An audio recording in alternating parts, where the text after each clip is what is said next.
All right, so the next thing we're going to talk about is different action types. So you had mentioned earlier that you're interested in purchasing a handgun, but you have no idea what to go for. First thing I want you to think about when it comes to purchasing a gun, what's the purpose of the gun? Is it for home defense, for hunting, for just target shooting, competition, right? That's going to kind of drive your thought process behind the gun itself.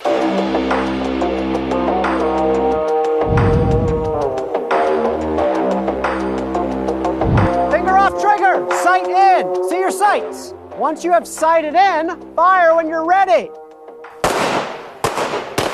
Picking out a handgun for the first time can be a little bit overwhelming. So in an attempt to simplify that, we're just going to talk about a few things that you should be processing when you go to a reputable gun store and you start looking around. First things first, the fitment of the gun. I want to make sure it fits my hand correctly.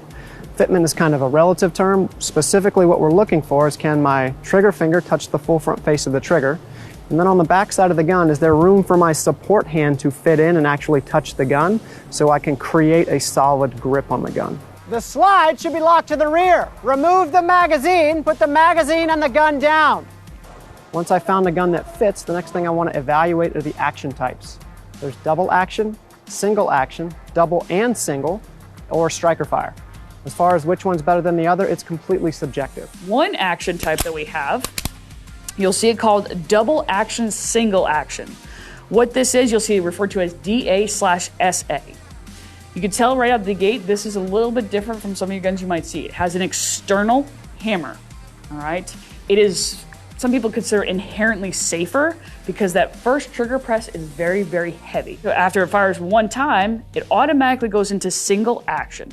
So what single action is it's about very short, crisp trigger press. It's only about 4 pounds. What you do need to understand is that double action usually has a heavier trigger pull, so it requires more hand strength to manipulate the trigger from front to rear.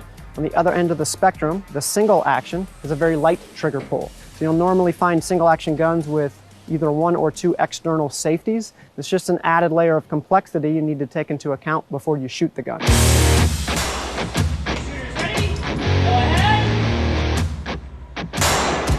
So usually, what you will see on single action only guns, like this guy right here, this one, the old 1911, cannot be fired in double action. It won't work.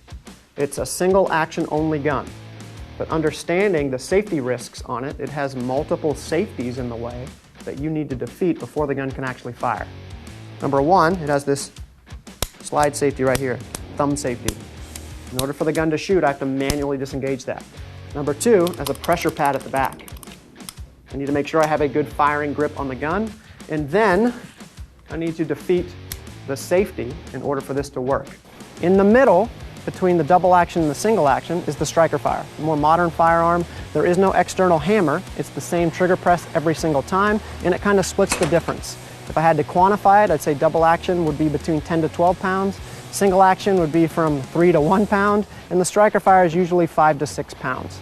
Ammunition types, you have full metal jacket, or known as ball ammunition. It is basically a jacketed piece of lead core with a jacket on top of it. Great for training. That's your best option. Train with that all day long. You have frangible ammunition. A little more expensive. You don't necessarily need to use it unless your range requires it. There's hollow point, there's full metal jacket, total metal jacket, frangible. They all need to be purchased in conjunction with what your task at hand is. For defensive purposes, we recommend hollow point bullets. For regular range shooting, we just recommend an FMJ round or a TMJ round. Find one that you can afford and that is made from a reputable manufacturer so that you can ensure the quality of the ammunition that you're buying.